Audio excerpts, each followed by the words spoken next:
micro ici et je voudrais demander à M. Camara de nous parler d'une situation qui est quand même délicate, mais dont il faut absolument que nous parlions. Parce que nous pensons qu'il y a suffisamment de problèmes en Côte d'Ivoire, trop de problèmes à gérer, sans que l'on en crée un nouveau. Et pour tout Ivoirien, parce que pour tous ceux que j'ai entendus, pour tous ceux qui parlent, hors micro bien sûr, hors antenne, c'est toujours, mais pourquoi on va encore créer un problème soul to soul dans le pays? Et la question est là. Moi, je ne sais pas quoi répondre. Moi, je ne sais pas quoi répondre. Je sais seulement que c'est un nouveau problème. Et je ne sais pas si mes invités ont quelque chose à dire sur cette question et comment faire donc, pour que cela ne devienne pas vraiment un problème ingérable. Est-ce qu'on crée un problème soul to soul ou est-ce que soul to soul veut nous créer des problèmes? Oui, bah, allez-y. C'est la question qu'il faudrait se poser. Parce que quand un individu a 6 tonnes d'armes chez lui, à domicile, alors qu'est-ce qu'il veut en faire? Est-ce que cela est légitime? Est-ce que c'est normal? Non, ce n'est pas normal. Non, bien sûr. Alors, en ce moment, il y a une poursuite, il suit son cours, il est détenu.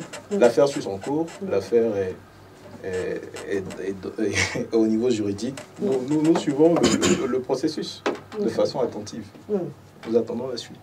Non, on attend juste la suite. Ça ne nous affecte pas outre mesure parce que je sais que ça crée beaucoup de frayeur dans la ville. Hein.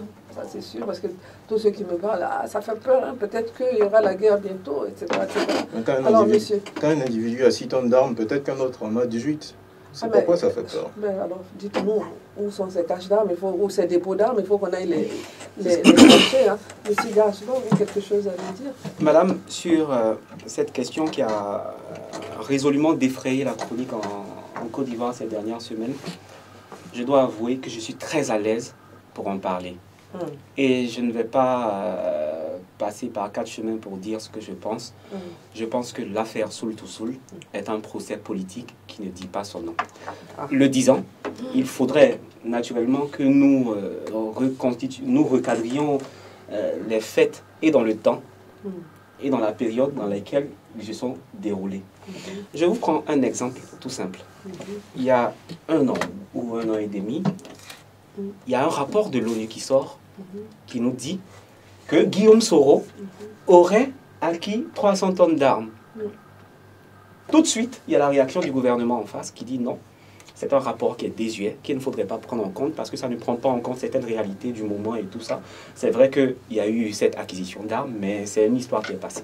C'est le gouvernement qui dit ça. Oui, les rapports sont disponibles sur Internet et tout ça.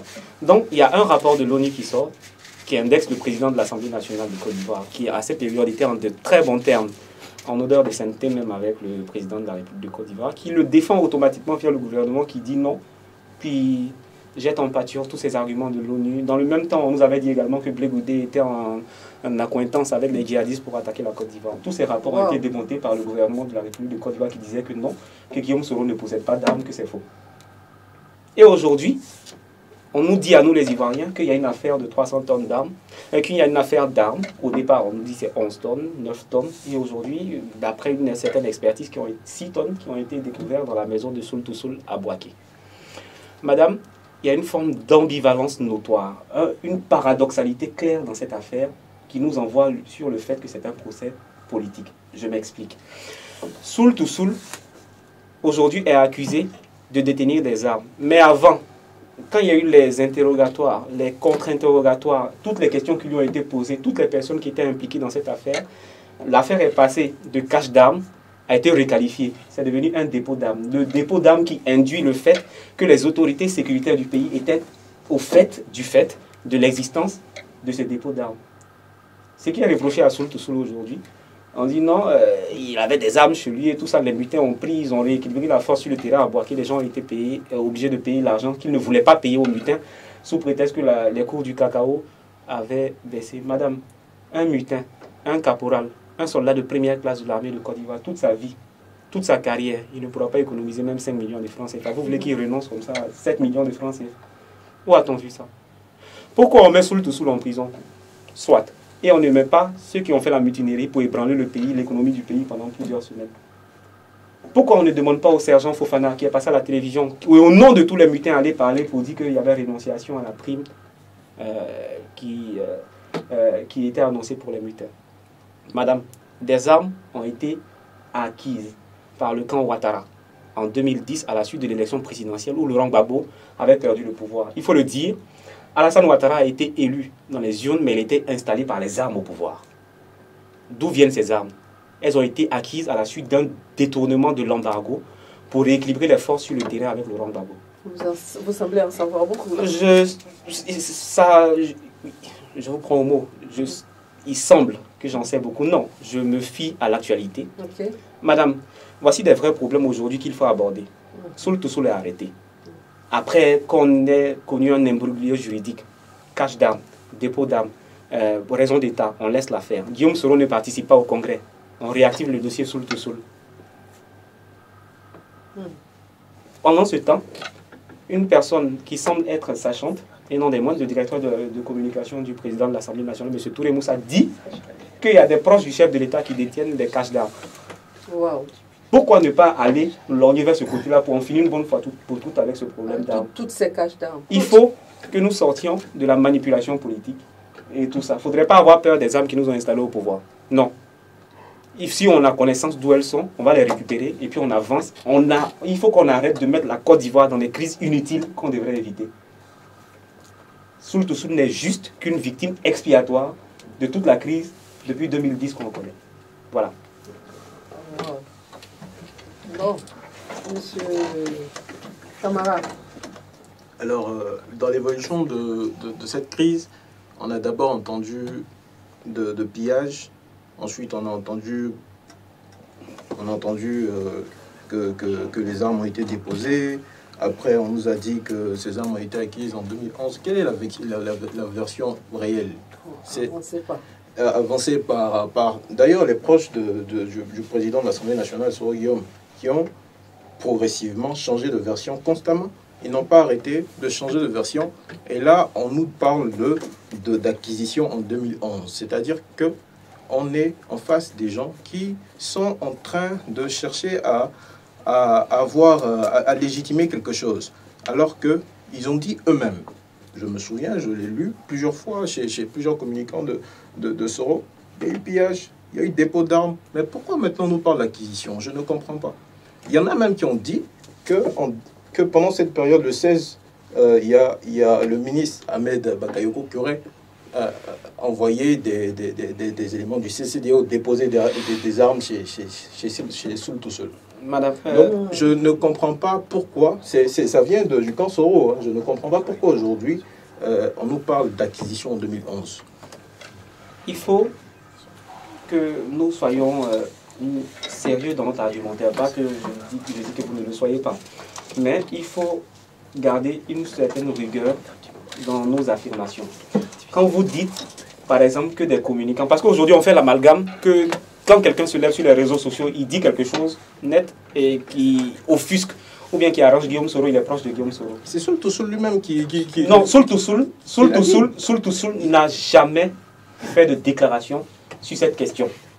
La seule déclaration qui a été faite est celle du président de l'Assemblée nationale au sorti d'une réunion à l'Assemblée qui a dit, voilà, que lui, il a été ministre de la Défense, il se garde le droit de parler dans cette affaire parce qu'il y a ce qu'on appelle le secret d'État. C'est la seule déclaration qui est connue et c'est la seule déclaration qui est officielle. Maintenant, quand vous me sortez, on est en politique. C'est la prolifération des avatars sur les réseaux sociaux. Plein de personnes peuvent se réclamer. Il ne s'agit pas d'avatars. J'aimerais, M. Camara. Tout le monde sait. J'aimerais, M. Camara. J'aimerais, M. Camara. Je vous ai demandé de vous écouter parler jusqu'au bout. M. Camara, il faut être rigoureux dans l'affirmation. Qui des proches de Guillaume Soro a fait une déclaration contraire à ce qui est dit en ce moment?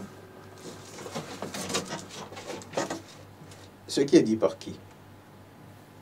Non, ce qui est dit par qui? Parce que vous avez passé votre temps à citer Soro Guillaume, à citer le gouvernement. On n'a aucune preuve de ce que vous dites. Hein.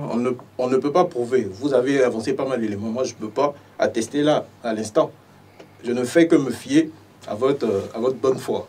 Nous ne sommes pas, à l'église pour que je me fie à votre bonne foi. Alors, moi, tout ce que je peux dire, j'avance mes arguments en vous disant qu'il y a eu 3 versions. C'est un fait. Et ces 3 versions ont été données par le camp Soro-Guillaume. Le camp Soro-Guillaume est bien connu sur les réseaux sociaux, dans la presse ivoirienne. Il y a un fait qui est là, c'est que la solution est maltraitée par les communicants. Nous avons des gens qui ont avancé le pillage. Au début, c'était le pillage. Je me souviens très bien. Ensuite, c'était des armes déposées par le camp Ouattara. Et maintenant, on nous parle d'acquisition en 2011. C'est comme si l'histoire a 3 têtes. Ça n'a pas de sens. Et quant à ce que vous dites par rapport à Moussa Touré, qui dit que le président sait qu'il y a cache d'armes et qu'il y a des proches du président qui ont des armes, mais qu'ils nous disent qui sont ces personnes, pourquoi il ne nous dit pas? Qu'ils nous le disent. Il est informé. Alors lui, d'ailleurs, il pourrait être interpellé par le gouvernement, ou enfin par la justice, pour qu'il nous explique comment les uns et les autres ont des armes chez eux. Mais pourquoi il avance des propos et il n'y a pas de suite? C'est le rôle du gouvernement de donner une suite à ce qu'il a dit, bien entendu. Mais Monsieur Touré Moussa a le devoir de nous dire qui sont les personnes qui ont les armes, qui sont proches du chef de l'État. Il y a bien une instruction judiciaire qui est en cours. M. Touré fait une affirmation qui est un peu plus délicate, voire même grave. Et puis, il n'y a aucune réaction du gouvernement en face. Ah, mais au moins, on est d'accord que c'est grave. On est en droit de se poser la question, pourquoi le gouvernement ne réagit pas face à ces affirmations? Encore une fois, je reviens pour vous dire quelque chose au risque de me répéter. Qui du camp de Guillaume Soro a fait des déclarations? Parce que moi, j'ai lu Alain Lobognon, j'ai lu Sidiki Konaté, j'ai attendu en vain des déclarations de sur cette affaire. La seule déclaration officielle qui est sortie, c'est celle de Guillaume Soro qui est encore disponible sur les réseaux sociaux.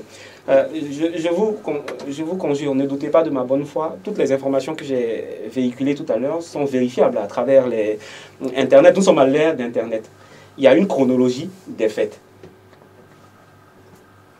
Encore en 2010, Laurent Gbagbo perd les élections. Il se trouve qu'il est dans une configuration où il est surarmé. Il faut rééquilibrer les forces. Encore, peut-être que vous ne le saviez pas, mais à cette période, nous étions sous embargo. Voilà, donc il y a eu l'embargo qui a été détourné, des armes ont été acquises, et aujourd'hui, ces armes n'ont pas été insérées dans le circuit régulier de l'armée. C'est dans cette configuration que nous sommes. C'est les faits qui sont vérifiables. C'est le président Laurent Gbagbo qui disait les faits sont têtus. Mais est-ce que le problème n'est pas au niveau du DDR?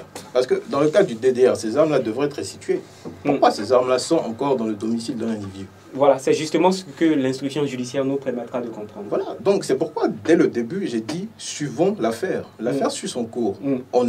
Vous êtes en train d'accuser le gouvernement de savoir qu'il y a des armes, le gouvernement ne réagit pas, le gouvernement sait qu'il y a des armes chez telle ou telle personne, mais ce sont des accusations que je trouve fallacieuses. Il faudrait attendre l'instruction judiciaire qui est en cours. Mais pourquoi vous n'attendez pas? Vous-même, vous venez de dire qu'il faudrait suivre l'instruction judiciaire. Parce que vous avez confiance en la justice. Non. Là, maintenant, il y a un problème juridique. Soudainement, M. Diarra-Souba, vous êtes un activiste. Je vous lis souvent, M. Diarra-Souba. Je ne vous ai jamais entendu parler de problème de justice en Côte d'Ivoire. Jamais. Jamais. Et ça, je le dis, vous êtes en face de moi. J'ai toujours été caractérisé, pour ceux qui me suivent, pour ceux qui me connaissent, par une forme de constance. Ça, je l'ai toujours gardé. Ce que vous dites, ça n'engage que vous. Moi, il y a des preuves qui sont disponibles encore sur ma page Facebook, sur mon fil Twitter, partout, sur mes écrits qui sont disponibles. Je ne fais pas dans ce qu'on appelle l'indignation sélective. Jamais.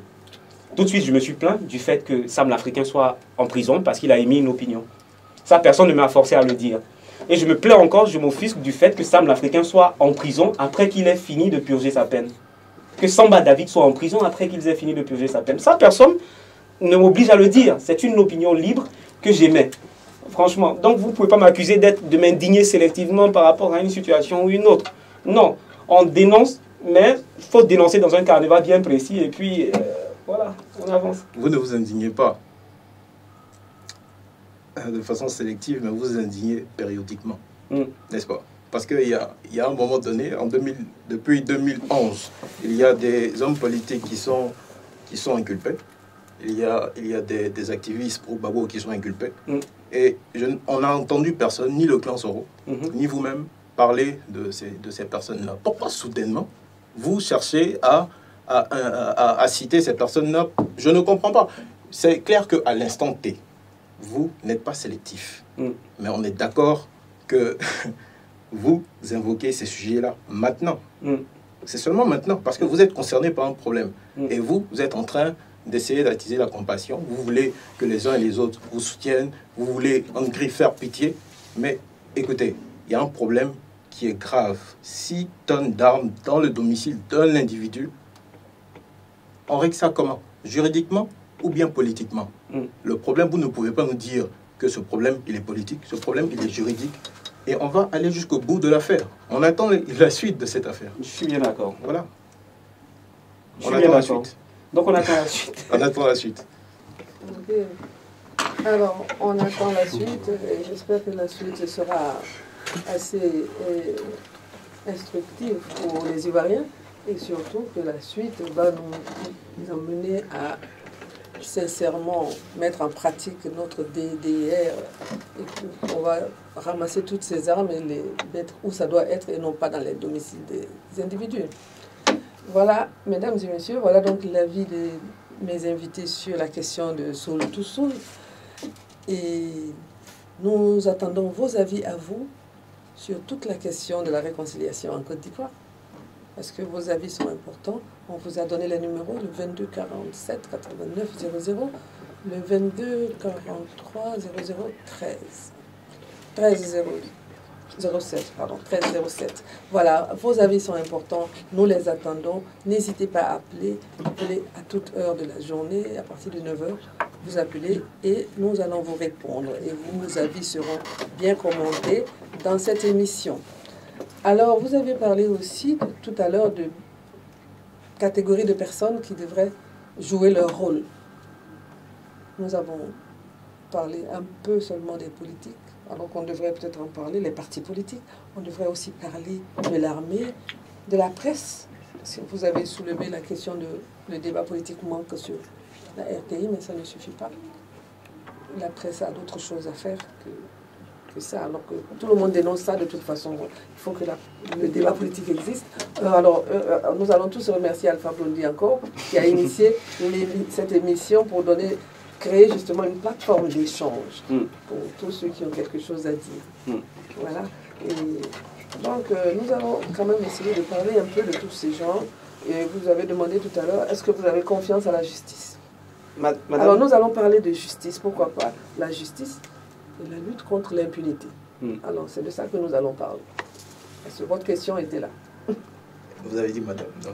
Oui, allez-y, je vous écoute. D'accord, j'aimerais juste, avant d'aborder la question que vous venez de poser, de rebondir sur un point que vous avez évoqué tout à l'heure dans votre argumentaire, qui concerne le rôle que pourraient jouer des journalistes et tout ça dans le processus de réconciliation nationale. Moi, je tire déjà mon chapeau à Alpha Blondy et sa structure qui nous donne l'opportunité de parler, sans que... Quand on va sortir d'ici, va nous attendre un cargo pour nous embarquer. Ça, c'est les débuts, les prémices de la liberté d'expression.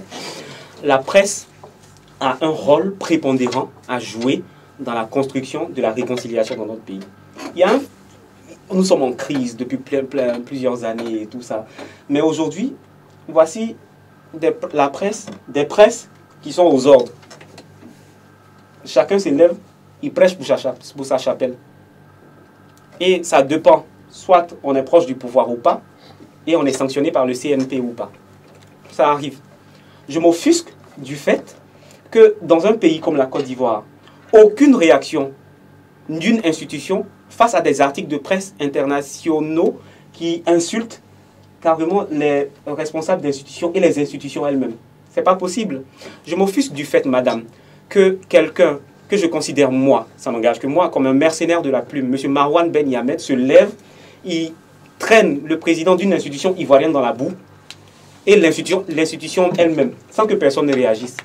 Je m'offusque que des journaux comme L'Expression, ici en Côte d'Ivoire, comme Le Patriote, comme... je ne vais pas finir de les citer pour leur faire de la publicité, se permettent d'insulter à tout va un chef d'institution, soit parce qu'on est juste en conflit avec lui. On parle de chef bandit et de bande dans un pays sérieux comme la Côte d'Ivoire.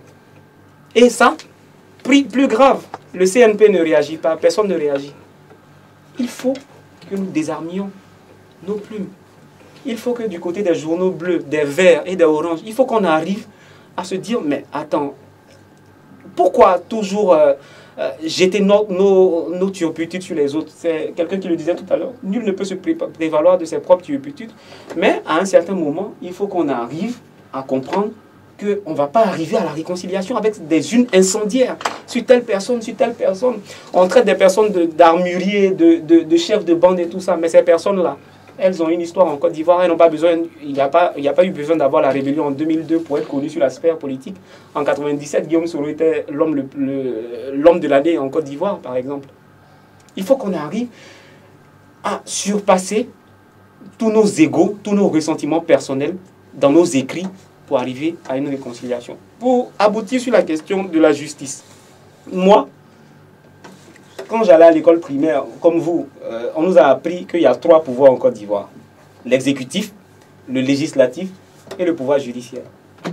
Madame, je suis très à l'aise dans votre studio aujourd'hui pour vous dire que le procureur de la République, il suffit que le président de la République l'active pour qu'il prenne des décisions. C'est clair. On a une justice qui est aux ordres, qui est manipulée par l'exécutif, qui n'a aucune indépendance, qui ne peut prendre aucune décision si ça lui chante de le faire. C'est impossible en Côte d'Ivoire aujourd'hui. Et ça va du principe de la séparation des pouvoirs sur lequel nous devons véritablement aboutir. On a fait des propositions au préalable dans cette émission sur le régime parlementaire, qui sont des propositions qui vont renforcer véritablement la séparation des pouvoirs. Au risque de me répéter, on a une constitution qui donne tous les pouvoirs au président de la République, il devient un président super puissant. Mais après, on voit que voilà, dans la même constitution, il est protégé. C'est-à-dire, si... un exemple, je ne dis pas que le président va voler, mais si Alassane Ouattara nous fait des crimes économiques un jour qui s'en va, il sera protégé. Personne ne pourra le poursuivre. Voilà. Donc moi, Kader Diarra-Souba, j'estime que la justice est aux ordres en Côte d'Ivoire. Elle n'est pas indépendante. Merci, M. Diarra-Souba. Alors, M. Camara, est-ce que vous êtes d'accord que la justice en Côte d'Ivoire n'est pas libre? Tout porte à croire que si.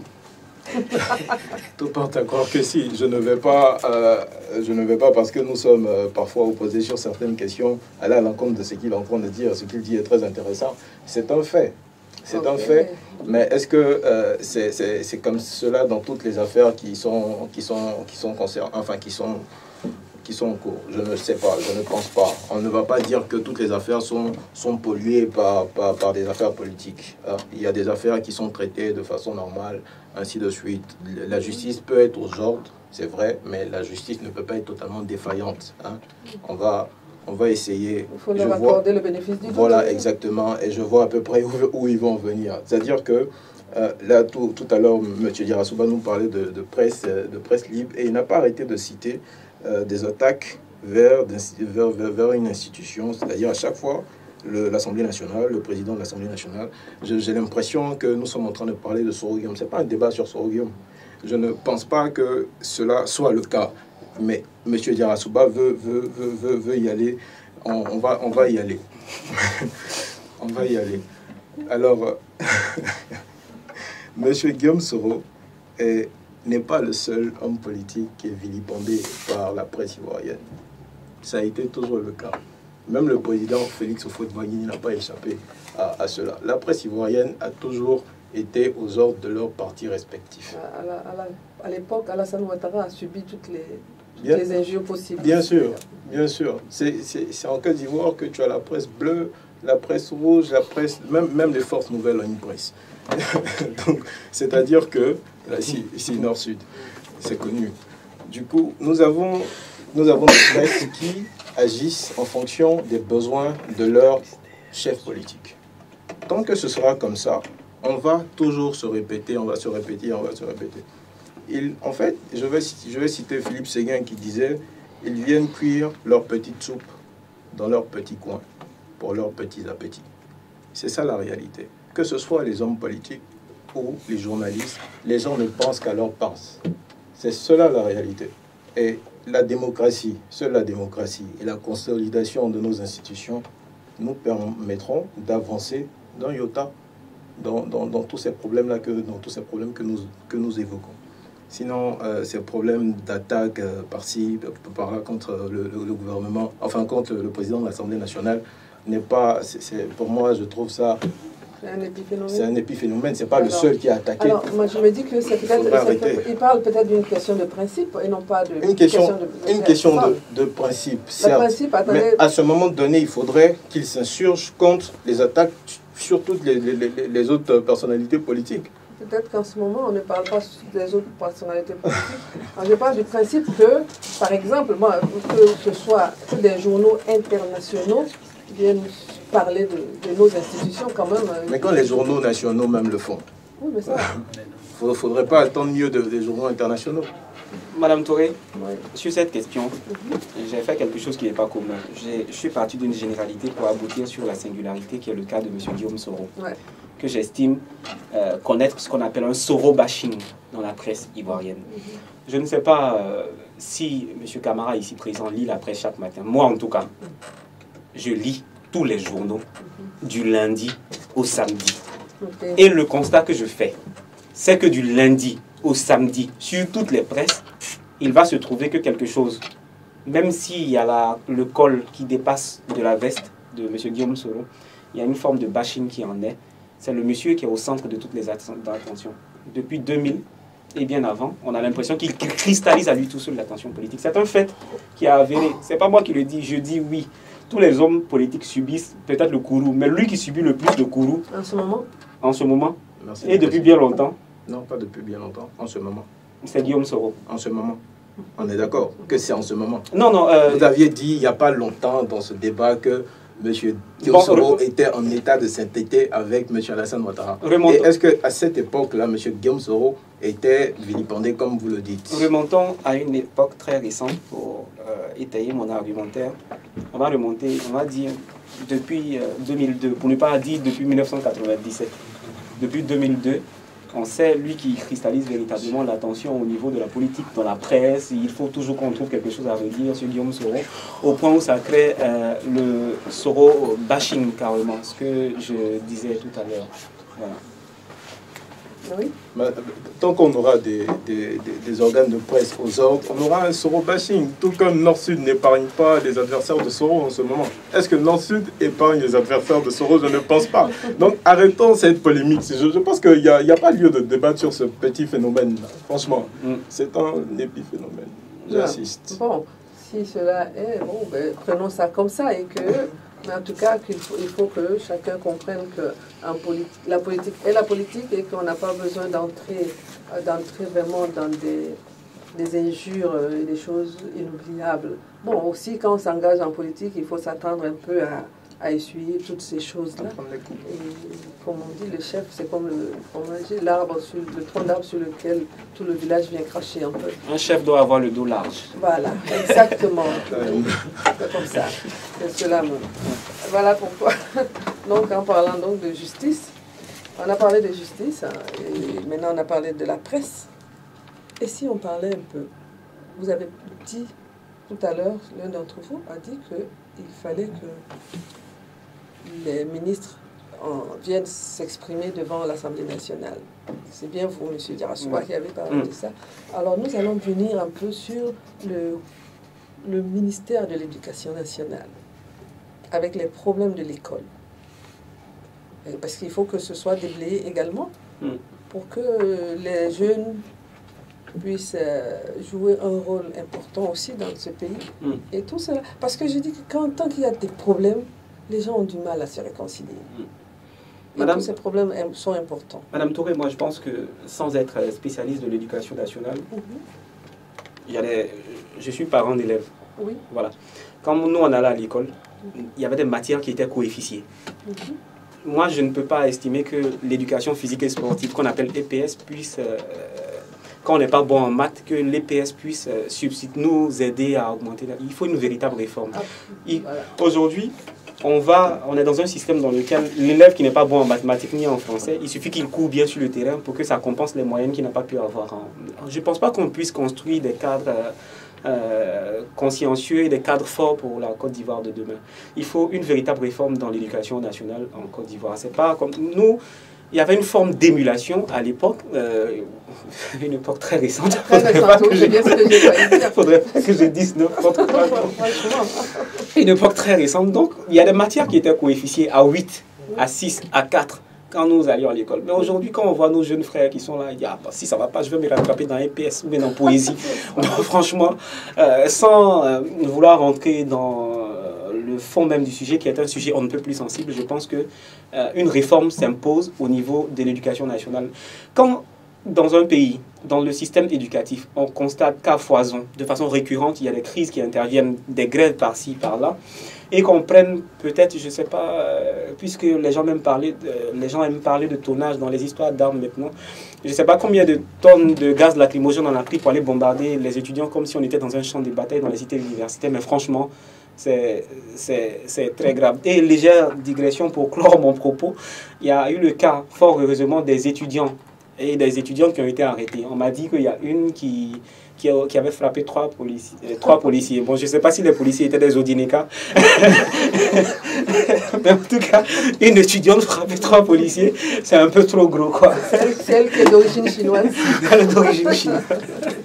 Oui. C'est la plus chétive d'entre elles en plus, je crois. Elle était tellement chétive que j'étais surpris en plus. En plus. C'est grave. Oui, alors, monsieur. Alors, l'éducation nationale. C'est indéniable, l'éducation, le volet, l'éducation nationale doit être totalement réformée. Mais je voudrais ajouter quelque chose à ce que Kader dit, je le rejoins totalement. Mais sur ce petit détail, EPS, poésie, ce sont des choses qui sont utiles.